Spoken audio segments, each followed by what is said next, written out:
O Atlântico Norte, 27 de maio de 1941. O mar estava cinzento.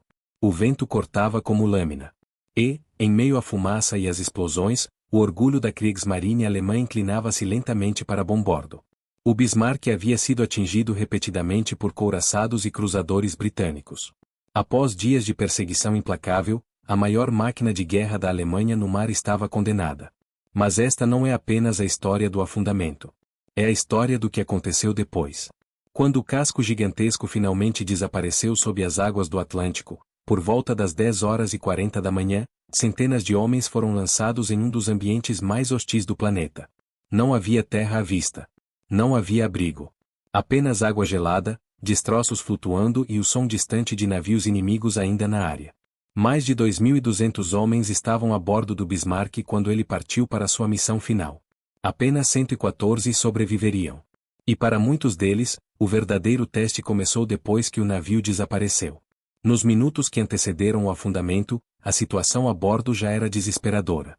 O Bismarck havia sido imobilizado no dia anterior por um torpedo lançado por aeronaves do porta-aviões britânico HMS Ark Royal, que danificou seus lemes. Incapaz de manobrar adequadamente, o couraçado tornou-se presa fácil para a força britânica liderada pelos encouraçados HMS Rodney e HMS King George V. O bombardeio final foi devastador. As superestruturas foram destruídas. Torres de artilharia silenciadas. Incêndios consumiam partes internas. Muitos marinheiros já estavam mortos antes mesmo que o navio começasse a adernar de forma irreversível. Quando a ordem de abandonar o navio foi dada, ou simplesmente compreendida como inevitável, homens começaram a saltar no mar. A temperatura da água no Atlântico Norte naquela região girava em torno de 10 a 12 graus Celsius. Pode parecer suportável por alguns minutos. Mas em menos de meia hora, o corpo humano começa a perder calor de forma crítica. Hipotermia não é dramática como uma explosão. Ela é silenciosa. Primeiro, tremores intensos. Depois, perda de coordenação. Confusão mental. E, finalmente, inconsciência. Os sobreviventes do Bismarck sabiam disso. Muitos tentaram se agarrar a destroços, tábuas, pedaços de madeira, partes da estrutura. Outros encontraram botes ou jangadas infláveis que haviam sido lançadas antes do naufrágio completo. Mas a maioria estava simplesmente na água. E então veio o silêncio. O rugido dos canhões cessou. O casco desapareceu. Restaram apenas gritos espalhados pelo vento. A Marinha Britânica, apesar de inimiga, iniciou operações de resgate quase imediatamente após o afundamento. O cruzador pesado HMS Dorsetshire e o destroyer HMS Maury começaram a recolher sobreviventes. Mas o resgate não podia durar indefinidamente. Relatos de possível presença de submarinos alemães na área obrigaram os navios britânicos a interromper a operação após algumas horas. A prioridade passou a ser a segurança da própria força. Foram resgatados 110 homens pelo Dorsetshire e 4 pelo Maury. Centenas permaneceram no mar. Aqui começa a parte menos contada da história. Nem todos morreram imediatamente após o naufrágio. Alguns conseguiram se manter vivos por horas. Outros, segundo testemunhos posteriores, sobreviveram tempo suficiente para testemunhar o afastamento dos navios britânicos, e perceber que haviam sido deixados para trás em mar aberto. Não há evidência histórica sólida de ataques de tubarões documentados no caso específico do Bismarck, mas o medo deles era real. O Atlântico Norte não é conhecido por grande presença de tubarões agressivos como em águas tropicais, mas, para homens já em estado de choque, qualquer sombra sob a superfície podia parecer ameaça. O frio, no entanto, era inimigo muito mais imediato. Homens começaram a desaparecer um a um.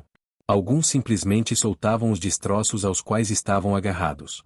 Outros mergulhavam involuntariamente ao perder a consciência. Testemunhos dos poucos resgatados falam de gritos diminuindo gradualmente. O oceano não é cruel por intenção. Ele é cruel por indiferença. 3 dias depois, o submarino alemão U-74 e o navio meteorológico alemão Sachsenwalder conseguiram resgatar 5 sobreviventes adicionais que ainda estavam à deriva. 5. Isso significa que alguns homens permaneceram vivos no Atlântico Norte por tempo suficiente para serem encontrados dias depois do afundamento. O que mantinha esses homens vivos não era força física extraordinária, mas combinação de sorte, flutuabilidade adequada e talvez uma posição ligeiramente menos exposta às correntes e ao vento. Esses sobreviventes posteriores ofereceriam relatos fragmentados do que viram. Corpos espalhados. Silêncio crescente. Água cada vez mais fria conforme o corpo perdia energia. Não houve heroísmo grandioso nesses 3 dias. Houve apenas resistência humana contra o inevitável. O Bismarck afundou em menos de 2 horas de combate final. Mas o sofrimento de seus homens se estendeu muito além disso. Mais de 2.000 marinheiros alemães morreram naquele episódio. A história frequentemente foca na batalha, nos canhões, nas manobras, na perseguição épica pelo Atlântico. Mas raramente se detém na experiência dos que ficaram na água, olhando para um horizonte vazio, esperando por resgate que talvez nunca viesse. E é essa travessia, as horas no mar gelado, o abandono forçado, a luta contra a hipotermia, que vamos aprofundar. Quando os primeiros homens foram puxados para bordo do HMS Dorsetshire, muitos já estavam em estado avançado de hipotermia. Alguns não conseguiam falar. Outros mal conseguiam ficar de pé. Seus uniformes estavam encharcados, pesados, sugando o pouco calor corporal que restava. O contraste era brutal. Minutos antes, estavam a bordo de um dos mais poderosos couraçados do mundo. Agora, eram náufragos dependentes da ajuda do inimigo. Relatos britânicos descrevem que os sobreviventes eram içados por redes e cabos. Muitos precisavam ser erguidos praticamente inconscientes.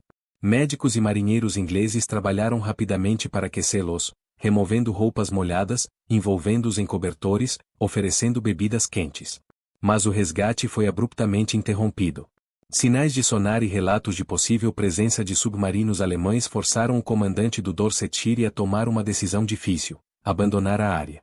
A prioridade em guerra é sempre a sobrevivência da própria tripulação. Os navios britânicos deixaram o local enquanto centenas de alemães ainda estavam na água. Para os que ficaram, o momento deve ter sido devastador. Alguns sobreviventes posteriores lembrariam de ver os navios se afastando lentamente, enquanto gritos ecoavam pelo mar. Não houve anúncio formal de abandono. Apenas a percepção gradual de que ninguém mais voltaria naquele momento. E então o oceano retomou o controle. A temperatura da água no Atlântico Norte, naquela latitude, é suficiente para levar um homem à perda de consciência em menos de 1 hora. O tempo exato varia conforme constituição física, movimentação e presença de flutuadores. Mas a estatística é implacável. O frio começa nos membros. As mãos tornam-se rígidas. O simples ato de segurar um pedaço de madeira exige esforço crescente. Tremores violentos consomem energia. A respiração acelera. A mente começa a perder clareza. Alguns homens tentaram se agrupar, aproximando-se para compartilhar calor. Outros rezavam. Outros gritavam por socorro, mesmo sem navios no horizonte. O medo de tubarões, embora não haja registro histórico confiável de ataques naquele episódio específico, fazia parte da experiência psicológica.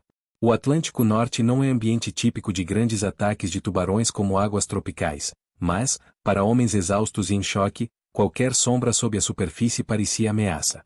Mas a morte veio principalmente pelo frio. Corpos começaram a desaparecer silenciosamente. Não houve grandes ondas arrastando todos de uma vez. Foi gradual. Um homem soltava o destroço. Outro simplesmente deixava de responder. Outro afundava sem força para resistir. Os gritos diminuíam. O silêncio aumentava. Horas depois, o mar já estava praticamente vazio de sons humanos. Mas a história não terminou ali. 2 dias após o afundamento, o submarino alemão U-74 chegou à área. Ele havia sido informado da posição aproximada do naufrágio e iniciou buscas. O navio meteorológico alemão Sachsenwalder também foi enviado. 5 homens foram encontrados vivos. Isso significa que, por quase 3 dias, alguns marinheiros conseguiram se manter flutuando, provavelmente apoiados em destroços ou pequenas jangadas. 3 dias no Atlântico Norte. A sobrevivência por esse período indica uma combinação extraordinária de fatores: posição menos exposta ao vento, talvez vestimentas que retardaram a perda de calor e, sobretudo, resistência mental. Os relatos desses homens são fragmentados. Falam de longos períodos de silêncio. De cadáveres flutuando ao redor. De ondas que pareciam maiores à medida que a energia diminuía. Não há romantização possível aqui. Não houve combate heróico contra o oceano. Houve apenas persistência. Persistência em manter a cabeça fora d'água. Persistência em continuar respirando. Persistência em não soltar o pedaço de madeira. E, acima de tudo, a espera. O número final é brutal. Mais de 2.200 homens estavam a bordo do Bismarck quando deixou a Alemanha. Apenas 114 sobreviveram ao naufrágio e aos dias seguintes. Isso significa que mais de 2.000 morreram, a maioria no combate final, mas centenas no mar gelado após o afundamento. A guerra naval é frequentemente lembrada por estratégias e manobras. Mas, para os homens do Bismarck, ela terminou em silêncio, longe de qualquer plateia. Não houve música dramática. Não houve despedidas formais. Apenas água fria, céu cinzento e um horizonte vazio. Quando o HMS Dorsetshire deixou a área do naufrágio, a decisão não foi tomada com indiferença. Relatos britânicos posteriores mostram que houve debate real a bordo. Oficiais sabiam que ainda havia homens na água. Marinheiros que participavam do resgate ouviam os gritos diminuindo à medida que o navio se afastava. Mas sinais de possível presença de submarinos alemães foram detectados, e o risco não era teórico. Submarinos já haviam causado perdas devastadoras no Atlântico. Permanecer parado, realizando resgate prolongado, transformaria o cruzador em alvo fácil. Em guerra, decisões são feitas sob ameaça. O comandante optou por salvar sua própria tripulação. Essa escolha seria discutida por décadas, mas dentro do contexto de 1941 ela era operacionalmente compreensível. Para os alemães na água, porém, a compreensão não mudava o frio. Os que foram resgatados pelos britânicos passaram por um momento psicológico abrupto. Em poucas horas, haviam deixado de ser parte da elite naval alemã para se tornarem prisioneiros de guerra. Mas os relatos indicam que, naquele instante imediato, a condição de prisioneiro era secundária. O primeiro desafio era sobreviver. Muitos estavam em choque. Alguns sofreram queimaduras ou ferimentos de estilhaços antes mesmo de entrar na água. A hipotermia deixava homens incapazes de responder perguntas simples. Médicos britânicos trabalharam para estabilizar os casos mais graves. Curiosamente, diversos relatos de ambos os lados mencionam um clima de respeito naquele momento. A brutalidade da batalha havia terminado. Restava apenas o reconhecimento de que marinheiros, independentemente da bandeira, enfrentavam o mesmo oceano. Enquanto isso, no mar aberto, os que ainda flutuavam enfrentavam algo diferente: a progressiva perda de esperança. A primeira hora após o afastamento dos britânicos deve ter sido de expectativa. Talvez outro navio voltasse. Talvez um submarino alemão estivesse a caminho. Mas o Atlântico é vasto. E a localização exata do naufrágio, embora aproximada, não era marcada por boias ou sinais visíveis. O vento levava destroços em direções distintas. Correntes separavam grupos. O que começou como dezenas de homens próximos rapidamente se dispersou. A solidão no mar é física. Não há pontos de referência. Não há escala.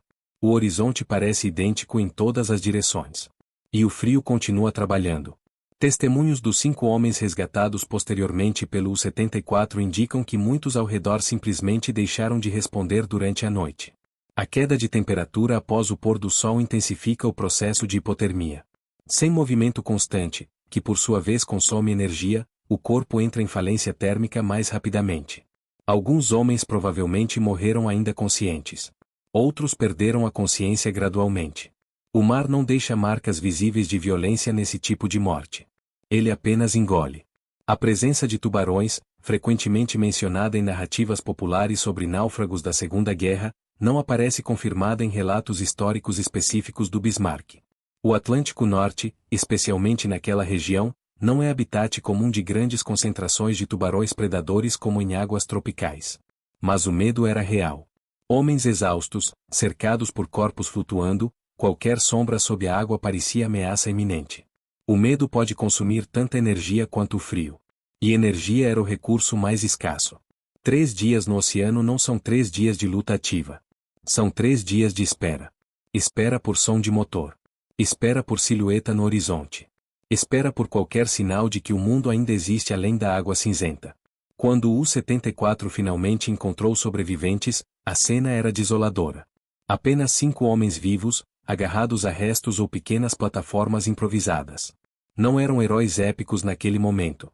Eram homens exaustos, quase vencidos pelo ambiente. Foram recolhidos rapidamente. O submarino não podia permanecer na superfície por muito tempo, também corria risco. Mas para aqueles 5, o oceano havia terminado. Mais de 2.000 companheiros não tiveram essa chance. A história do Bismarck é frequentemente contada como duelo naval. A perseguição, o torpedo que travou os lemes, o bombardeio final pelos encouraçados britânicos. Mas a dimensão humana do pós-afundamento é mais silenciosa, e talvez mais brutal. Não houve explosão cataclísmica instantânea para todos. Houve uma transição lenta da batalha para a sobrevivência individual. De uma máquina de guerra de 50.000 toneladas para um pedaço de madeira no meio do Atlântico. Essa transição define o verdadeiro drama daqueles 3 dias.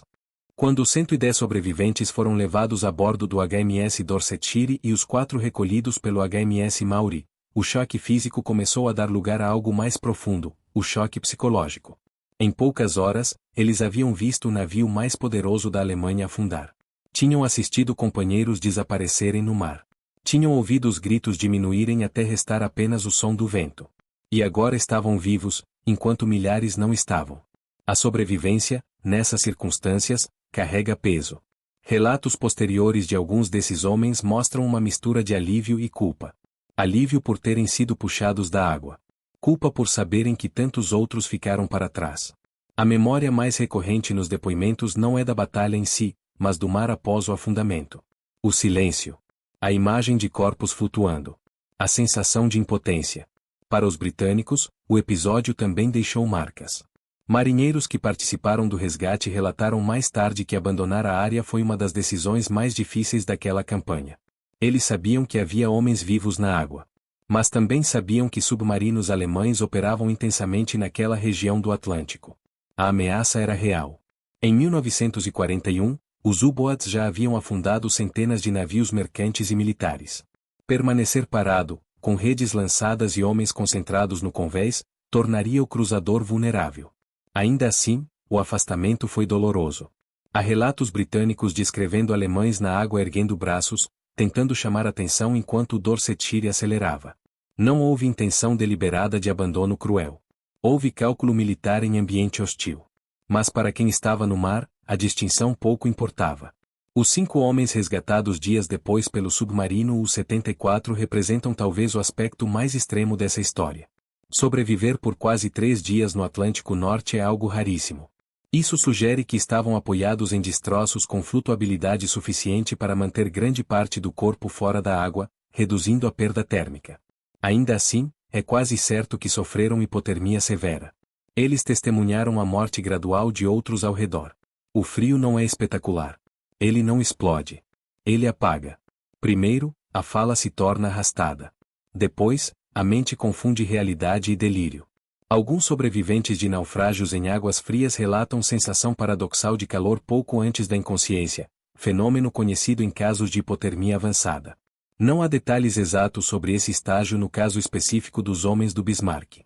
Mas sabemos que a maioria sucumbiu dentro de poucas horas após o afundamento. O oceano fez o resto. O impacto histórico do episódio foi imediato. Na Alemanha, o Bismarck era símbolo de orgulho nacional. Sua perda, especialmente após a euforia inicial pelo afundamento do cruzador de batalha britânico HMS Hood, foi um golpe psicológico significativo. A propaganda alemã tentou inicialmente controlar a narrativa, mas a escala da perda humana era impossível de esconder. Mais de 2.000 mortos em um único episódio naval. Para a Kriegsmarine, foi uma ferida estratégica e moral. O alto comando alemão tornou-se ainda mais cauteloso com o emprego de grandes unidades de superfície. A guerra no Atlântico passaria a depender ainda mais dos submarinos. Para os britânicos, a destruição do Bismarck foi celebrada como vitória crucial. Mas mesmo ali, entre a comemoração, havia reconhecimento da magnitude humana da tragédia. Marinheiros entendem o mar. E sabem que, em determinadas circunstâncias, a diferença entre vitória e morte é mínima. Os sobreviventes alemães passaram o restante da guerra como prisioneiros. Muitos só retornaram à Alemanha após 1945. Carregaram consigo memórias que não podiam ser facilmente compartilhadas. Não eram apenas lembranças de combate. Eram lembranças de espera no oceano. De companheiros desaparecendo silenciosamente. De perceber que a maior máquina de guerra já construída pela Alemanha não podia protegê-los do frio. Essa é a parte menos glorificada da história naval. A batalha dura horas. A memória dura décadas. A narrativa popular frequentemente romantiza naufrágios com histórias de tubarões circulando e heroísmos dramáticos. No caso do Bismarck, o que sabemos com base histórica é mais simples, e talvez mais brutal. O maior inimigo foi o frio. O maior desafio foi a flutuabilidade. A maior angústia foi ver navios se afastando. E o maior silêncio veio depois. 5. Quando o oceano finalmente se fechou sobre os últimos destroços visíveis do Bismarck, a guerra no Atlântico continuou. Navios seguiram rotas. Submarinos continuaram caçando comboios. Aviões patrulharam céus cinzentos. Mas para os homens que flutuaram na água gelada naquele 27 de maio de 1941, e para os poucos que sobreviveram, o tempo ficou preso naquelas horas. Há algo que raramente aparece nos mapas estratégicos ou nos relatórios militares: a experiência individual do abandono. No momento em que os navios britânicos se afastaram, o mundo encolheu para o tamanho de um pedaço de madeira flutuando.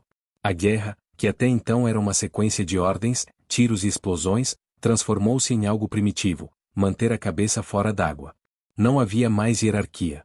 Não havia mais estratégia. Apenas frio. O Atlântico Norte não perdoa a fraqueza térmica.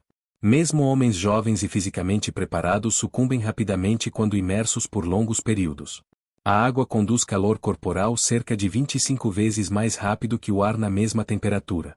Isso significa que, em poucas dezenas de minutos, o corpo começa a falhar. É por isso que tantos morreram após o combate, mesmo sem ferimentos fatais. Eles simplesmente não tinham tempo. Os que foram resgatados pelos britânicos passaram a guerra como prisioneiros, mas viveram. Alguns deram entrevistas décadas depois. E, curiosamente, muitos falavam menos sobre os canhões de 406 mm disparando contra o navio e mais sobre o mar após o silêncio. A memória mais persistente não era a batalha, era a espera. Esperar que um navio voltasse. Esperar que o frio diminuísse. Esperar que o corpo resistisse mais alguns minutos. Essa inversão é reveladora. A história oficial fala de manobras, de almirantes, de decisões estratégicas. Mas a memória humana guarda outra coisa: a sensação de estar sozinho no oceano, cercado por corpos que antes tinham nome e voz. Para a Alemanha, o afundamento do Bismarck foi um golpe simbólico profundo. Ele havia partido como símbolo de poder naval renovado. Seu sucesso inicial contra o HMS Rude criou euforia. Mas sua destruição poucos dias depois mostrou os limites da guerra de superfície contra uma marinha superior em número e cobertura aérea. A Kriegsmarine passou a concentrar ainda mais esforços na guerra submarina. Mas nenhuma mudança estratégica poderia alterar o que aconteceu com aqueles homens no mar. Mais de 2.000 morreram. Não em explosão instantânea. Mas em etapas. Primeiro o combate. Depois a água. Depois o frio. Depois o silêncio. Não há registros históricos confiáveis de ataques de tubarões no episódio do Bismarck, embora o medo fosse real para os homens na água. O verdadeiro inimigo foi invisível: perda de calor, exaustão e tempo. 3 dias no oceano para os 5 resgatados pelo U-74 não foram 3 dias de luta ativa, mas 3 dias de resistência passiva contra um ambiente que não oferece apoio. O mar não odeia. Ele não persegue. Ele apenas existe. E essa indiferença é o que o torna tão mortal. Hoje, o Bismarck repousa a quase 4.800 metros de profundidade, encontrado em 1989. Seu casco permanece relativamente íntegro, silencioso no fundo do Atlântico. Mas a verdadeira história não está apenas no aço retorcido no leito oceânico. Está na superfície que ele atravessou. Está nas horas seguintes ao afundamento. Está nos homens que olharam para um horizonte vazio e entenderam que talvez ninguém mais viesse. A guerra naval costuma ser lembrada por poder e destruição. Mas o episódio do Bismarck revela outra face: vulnerabilidade humana extrema diante da natureza. O maior couraçado da Alemanha não conseguiu proteger seus homens do frio do Atlântico. E, no final, a batalha que decidiu o destino de centenas não foi travada com canhões, foi travada contra a temperatura da água. 3 dias no oceano. Sem abrigo. Sem certeza. Sem garantias. Essa é a parte da história que permanece menos falada, mas talvez seja a mais verdadeira. Existe uma última dimensão nessa história que vai além dos números. Mais de 2.200 homens embarcaram no Bismarck naquela missão. Apenas 114 sobreviveram ao naufrágio e aos dias seguintes. Estatísticas são diretas, frias, objetivas. Mas cada número representava um rosto, uma família, uma cidade na Alemanha esperando notícias. Quando o navio afundou, o impacto não ficou restrito ao Atlântico Norte. Ele viajou para casas, portos, bases navais. A notícia da perda espalhou-se lentamente, primeiro como rumor, depois como confirmação oficial. Para as famílias, não houve corpo. Não houve túmulo. Houve apenas mar. E o mar não devolve explicações. Os sobreviventes carregaram algo difícil de descrever, a memória da impotência. Durante a batalha final, muitos estavam abaixo do convés, em compartimentos internos. Sentiam o impacto dos projéteis como tremores profundos. Ouviam metal rasgando. Quando finalmente chegaram à superfície para abandonar o navio, encontraram um cenário que já não parecia guerra organizada, parecia colapso. E então veio a transição brutal. De uma das maiores embarcações do mundo para o vazio absoluto. Essa transição psicológica é um dos elementos mais extremos do naufrágio. O ser humano se adapta à rotina, mesmo em guerra. Há procedimentos, ordens, hierarquias. No mar aberto, nada disso existe. A sobrevivência torna-se individual, primitiva. Alguns homens rezaram. Alguns tentaram incentivar outros. Alguns simplesmente flutuaram em silêncio. E muitos morreram sem testemunhas. Os 5 homens resgatados dias depois pelo U-74 representam talvez o eco mais distante daquela manhã. Eles não apenas sobreviveram ao afundamento, sobreviveram à espera. 3 dias no Atlântico Norte são longos o suficiente para que o corpo atravesse estágios extremos de exaustão térmica. O fato de terem sido encontrados vivos indica que estavam apoiados em estruturas flutuantes relativamente estáveis. Mas mesmo assim, a energia mental necessária para permanecer consciente é imensa. Sobrevivência prolongada no mar é, acima de tudo, psicológica. Enquanto a expectativa de resgate, o corpo tenta resistir. Quando a esperança desaparece, a resistência física diminui rapidamente. Esses homens permaneceram vivos porque, em algum nível, acreditaram que seriam encontrados. E foram. Décadas depois, quando o local do naufrágio foi finalmente localizado, o Bismarck revelou-se repousando relativamente intacto no fundo do oceano. Suas torres de artilharia ainda apontam para o nada. Seu casco permanece como cápsula do tempo de uma batalha que durou poucos dias, mas marcou profundamente a guerra no Atlântico. Mas a verdadeira memória do Bismarck não está no fundo do mar. Está na superfície que ele deixou para trás. Está nas horas silenciosas após o combate. Nos corpos que desapareceram sem registro. Nos homens que viram o inimigo afastar-se e entenderam o que aquilo significava. Não houve tubarões documentados rasgando a água. Não houve cenas cinematográficas de luta corpo a corpo com o oceano. Houve frio. Houve exaustão. Houve tempo. E o tempo, em água gelada, é mortal. A história do Bismarck é frequentemente contada como duelo naval épico, encouraçados trocando fogo, torpedos decisivos, perseguição implacável. Mas os 3 dias no oceano revelam algo mais profundo. Revelam a vulnerabilidade humana mesmo dentro das maiores máquinas de guerra já construídas. O Bismarck representava aço, poder, engenharia avançada. Mas seus homens, ao final, enfrentaram algo muito mais simples e mais antigo, o mar. E o mar não reconhece bandeiras. Ele apenas testa resistência. 3 dias no Atlântico Norte foram suficientes para transformar uma batalha histórica em uma tragédia humana de proporções imensas. O que muitas vezes se perde quando falamos do Bismarck é a escala do tempo. A batalha final durou horas. A perseguição, dias. Mas para quem estava na água, o tempo se deformou.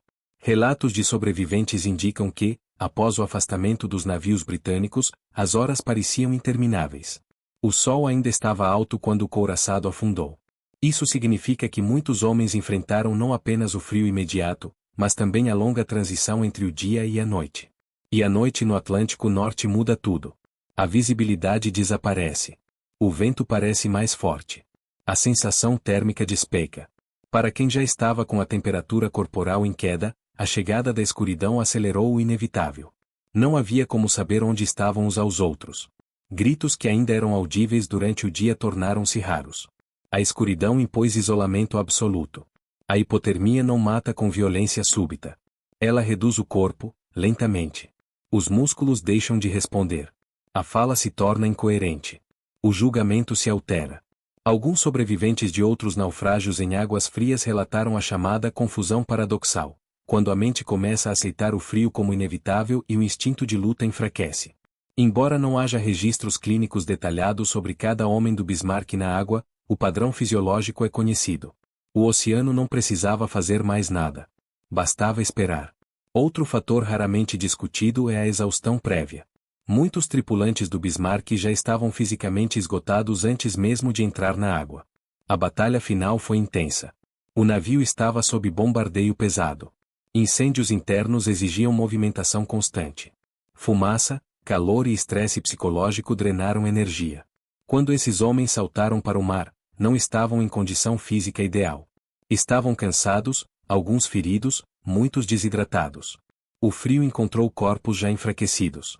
E isso faz diferença. O segundo dia deve ter sido o mais cruel para os poucos que permaneceram vivos. Depois da primeira noite, os grupos que inicialmente se formaram provavelmente já estavam reduzidos drasticamente. A flutuabilidade era essencial.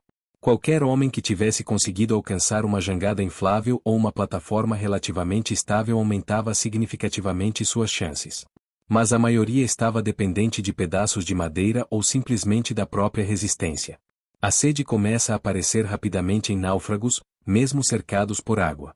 Água salgada não pode ser ingerida, acelera a desidratação. Mas a sensação de boca seca, agravada pelo frio e pelo vento, é intensa. E ainda assim, beber água do mar é sentença de morte mais rápida. Não há registros específicos de ingestão de água salgada entre os sobreviventes do Bismarck, mas é um dilema comum em situações de náufrago. A luta, portanto, era contra dois inimigos invisíveis, frio e desidratação. Há também a dimensão do som. Durante as primeiras horas após o afundamento, o mar estava cheio de vozes. Chamados por ajuda. Nomes gritados. Ordens instintivas. À medida que o tempo passava, o som diminuía. O silêncio em mar aberto não é absoluto. Há vento, ondas, estalos de madeira, mas a ausência de vozes humanas cria uma sensação quase física de abandono. Alguns dos 5 homens resgatados posteriormente relataram ter visto corpos boiando ao redor. Isso cria um impacto psicológico profundo. A presença constante da morte torna difícil manter a esperança. E ainda assim, eles resistiram. Não com heroísmo cinematográfico, mas com persistência mínima. Segurar. Respirar. Esperar. Do ponto de vista estratégico, a destruição do Bismarck marcou uma virada na guerra de superfície no Atlântico. Grandes encouraçados alemães tornaram-se cada vez mais raros em operações de longo alcance. O foco passou definitivamente para a guerra submarina. Mas, para os homens no mar, estratégia era conceito distante. O que existia era apenas o momento presente. O Bismarck havia sido símbolo de poder naval alemão.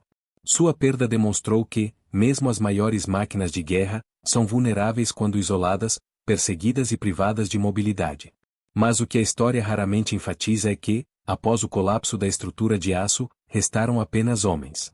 E homens no oceano são frágeis. Quando os primeiros relatos começaram a circular na Alemanha sobre a perda do Bismarck, a informação veio fragmentada. Primeiro, o sucesso, o afundamento do HMS Rude. A propaganda nazista explorou intensamente esse momento. O Rude era símbolo da Marinha Real Britânica, e sua destruição em poucos minutos causou choque internacional. Mas poucos dias depois, veio a notícia da perda do Bismarck. E, com ela, o número de mortos. Para a Kriegsmarine, foi mais do que a destruição de um navio. Foi a perda de uma geração inteira de marinheiros experientes em um único episódio. Mais de 2.000 homens não retornariam. Entre os sobreviventes, que passaram o restante da guerra como prisioneiros, a memória daquelas horas no mar tornou-se uma marca permanente. Alguns relataram, décadas depois, que o momento mais difícil não foi o combate final contra os encouraçados britânicos. Foi perceber que o navio estava realmente perdido. E depois, perceber que o resgate havia terminado. Essa segunda percepção é crucial. Enquanto o combate ocorre, existe ação. Mesmo sob bombardeio, há tarefas. Há ordens. Há propósito. Mas na água, após o afastamento dos navios britânicos, o propósito se reduziu a uma única instrução interna: sobreviver. E sobreviver, naquele contexto, significava resistir ao frio por tempo suficiente para que alguém aparecesse. Mas ninguém apareceu, pelo menos não para a maioria. A decisão britânica de interromper o resgate permaneceu controversa por anos, mas deve ser entendida dentro do cenário de 1941. O Atlântico era território de U-boats. Permanecer parado poderia significar torpedo a qualquer momento. O comandante do HMS Dorsetshire tinha responsabilidade por centenas de vidas sob seu comando. A guerra impõe escolhas impossíveis. Essa decisão selou o destino de centenas de alemães ainda vivos. E é importante entender algo: não houve intenção de executar ou abandonar deliberadamente. Houve medo real de ataque submarino. O mar, naquele momento, era território de ambos os lados. Os 5 homens resgatados pelo U-74 tornaram-se, simbolicamente, a última ligação viva com aqueles 3 dias. Suas histórias não são detalhadas em registros extensos, mas sabemos que foram encontrados à deriva, agarrados a destroços. Isso sugere que estavam fora da água o suficiente para retardar a perda de calor. Ainda assim, 3 dias significam 2 noites completas. 2 noites no Atlântico Norte.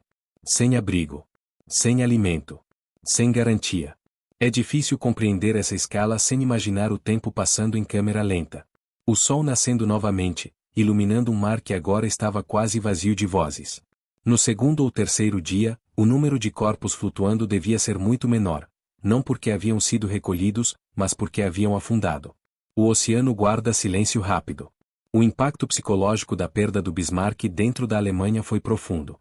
O alto comando naval tornou-se mais cauteloso com grandes unidades de superfície. A guerra no Atlântico passou a depender ainda mais de submarinos, considerados mais difíceis de detectar e menos vulneráveis a perseguições prolongadas.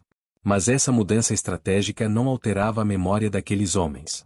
Para os sobreviventes, a lembrança não era de mapas ou decisões do almirantado. Era da água. Da sensação de roupas encharcadas pesando cada vez mais. Da dificuldade crescente de mover os dedos. Da perda gradual de força na mandíbula ao tentar falar. A hipotermia não é dramática. É traiçoeira. Ela faz o corpo desistir antes da mente compreender totalmente. A história do Bismarck, quando contada apenas como duelo naval, termina no momento em que o casco desaparece sob as ondas. Mas, na verdade, foi ali que começou a história mais silenciosa. A batalha contra o frio. Contra o cansaço. Contra o abandono. 3 dias no oceano não foram 3 dias de ação heroica contínua. Foram 3 dias de redução, de energia, de vozes, de esperança. E talvez seja por isso que essa parte da história é menos lembrada. Ela não tem explosões grandiosas. Não tem vitória clara. Tem apenas a realidade humana crua. Existe algo profundamente simbólico no fato de que o Bismarck repousa hoje a quase 5 quilômetros abaixo da superfície. Lá embaixo, o casco permanece quase inteiro. As torres de artilharia ainda apontam para o nada. A estrutura que um dia representou poder, engenharia e ambição imperial está intacta o suficiente para ser reconhecida. Mas acima dele, na superfície que engoliu seus homens, não há marca alguma.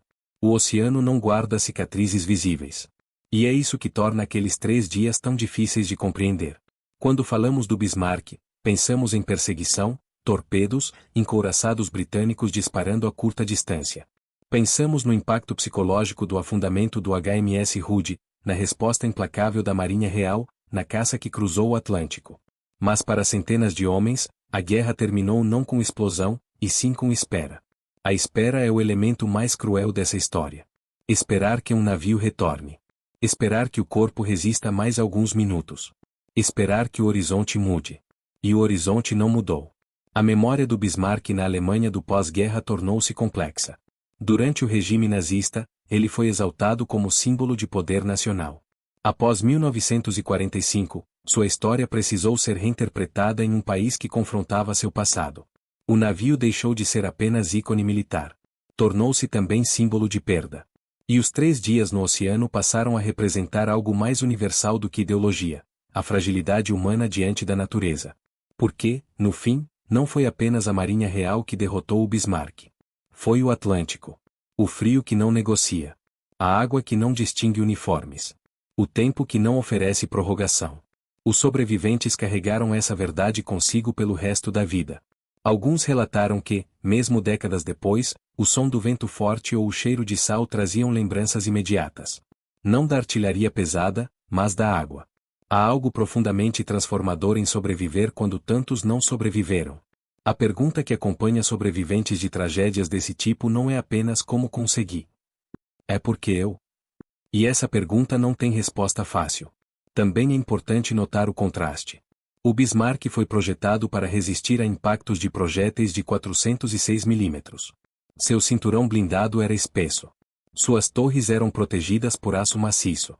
Ele representava a culminação da engenharia naval alemã. Mas nenhuma blindagem protege um homem na água. Nenhuma torre de artilharia combate hipotermia. Nenhum sistema de direção impede que o corpo perca calor 25 vezes mais rápido do que no ar. Essa é a lição silenciosa daqueles 3 dias. O poder naval pode dominar momentaneamente a superfície do oceano. Mas o oceano sempre domina o corpo humano.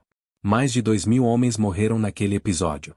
Não há lista completa de últimos momentos. Não há testemunhos individuais da maioria. Há apenas estatística e silêncio. E talvez seja por isso que essa parte da história raramente recebe a mesma atenção que a batalha em si. Ela é desconfortável. Não fala de estratégia brilhante. Não fala de vitória heroica. Fala de frio. Fala de espera. Fala da diferença mínima entre estar a bordo de um gigante de aço e estar sozinho em um mar infinito. Quando pensamos no fim do Bismarck, é fácil imaginar o momento em que o casco aderna definitivamente e desaparece sob as ondas. Mas o verdadeiro fim não foi aquele. O verdadeiro fim aconteceu de forma lenta, dispersa, invisível. Aconteceu quando os gritos diminuíram. Quando os destroços se afastaram uns dos outros. Quando o frio venceu. 3 dias no oceano não são uma sequência contínua de luta heroica. São uma sucessão de pequenos colapsos, um braço que já não sustenta o peso do corpo, dedos que não conseguem mais agarrar madeira molhada, a cabeça que afunda por um segundo a mais do que deveria. A batalha contra encouraçados britânicos terminou naquela manhã de 27 de maio de 1941. A batalha contra o Atlântico começou imediatamente depois. E ela foi travada sem testemunhas. É importante dizer com clareza, não há registros históricos confiáveis de ataques de tubarões aos sobreviventes do Bismarck. A imagem de predadores circulando é poderosa, mas o inimigo real foi mais simples e mais impessoal. A água estava fria demais. A hipotermia é um processo inevitável em águas do Atlântico Norte. Em poucos minutos, o corpo entra em choque térmico. Em menos de 1 hora, a maioria dos homens perde coordenação. Após isso, a resistência depende quase exclusivamente de quanto do corpo consegue permanecer fora da água. Por isso, os poucos que sobreviveram por dias provavelmente estavam apoiados em destroços relativamente estáveis. Não sobreviveram por força sobre-humana. Sobreviveram por circunstância. E talvez por um último impulso de vontade. Quando o submarino U-74 recolheu 5 homens dias depois, o que encontrou não foram soldados altivos, mas náufragos à beira do limite humano. Eles haviam assistido ao desaparecimento gradual dos companheiros. Tinham visto o mar transformar centenas em dezenas, depois em quase nada. Tinham sobrevivido à primeira noite. À segunda. E parte da terceira. O resgate não foi dramático. Foi rápido, silencioso, quase clínico. O submarino não podia permanecer exposto por muito tempo. Mas, para aqueles 5, foi o fim de uma provação que poucos conseguem imaginar. Hoje, o Bismarck repousa no fundo do oceano como relíquia de uma guerra industrializada. Seu casco é estudado por exploradores e historiadores. Suas torres de artilharia ainda impressionam. Mas nada no fundo do mar transmite o que aconteceu na superfície. Nenhuma câmera submarina captura o frio no pulmão. Nenhum documentário mostra o momento em que a esperança diminui. A guerra no mar é frequentemente narrada em termos de estratégia e aço. Mas o episódio do Bismarck lembra algo essencial. Navios são máquinas. Marinheiros são humanos. E quando a máquina desaparece, resta apenas o corpo contra a natureza. Mais de 2.000 homens morreram naquele episódio. A maioria não teve último diálogo registrado. Não teve despedida formal. Não teve testemunha. Foram vencidos não apenas por projéteis britânicos, mas pela indiferença do Atlântico Norte. 3 dias no oceano após o Bismarck afundar não foram apenas consequência de uma batalha naval. Foram o momento em que a guerra revelou sua forma mais crua. Sem bandeiras visíveis. Sem discursos. Sem glória. Apenas o horizonte cinzento. E homens tentando resistir por mais algumas horas. Essa é a parte da história que raramente recebe destaque, mas talvez seja a que mais merece ser lembrada.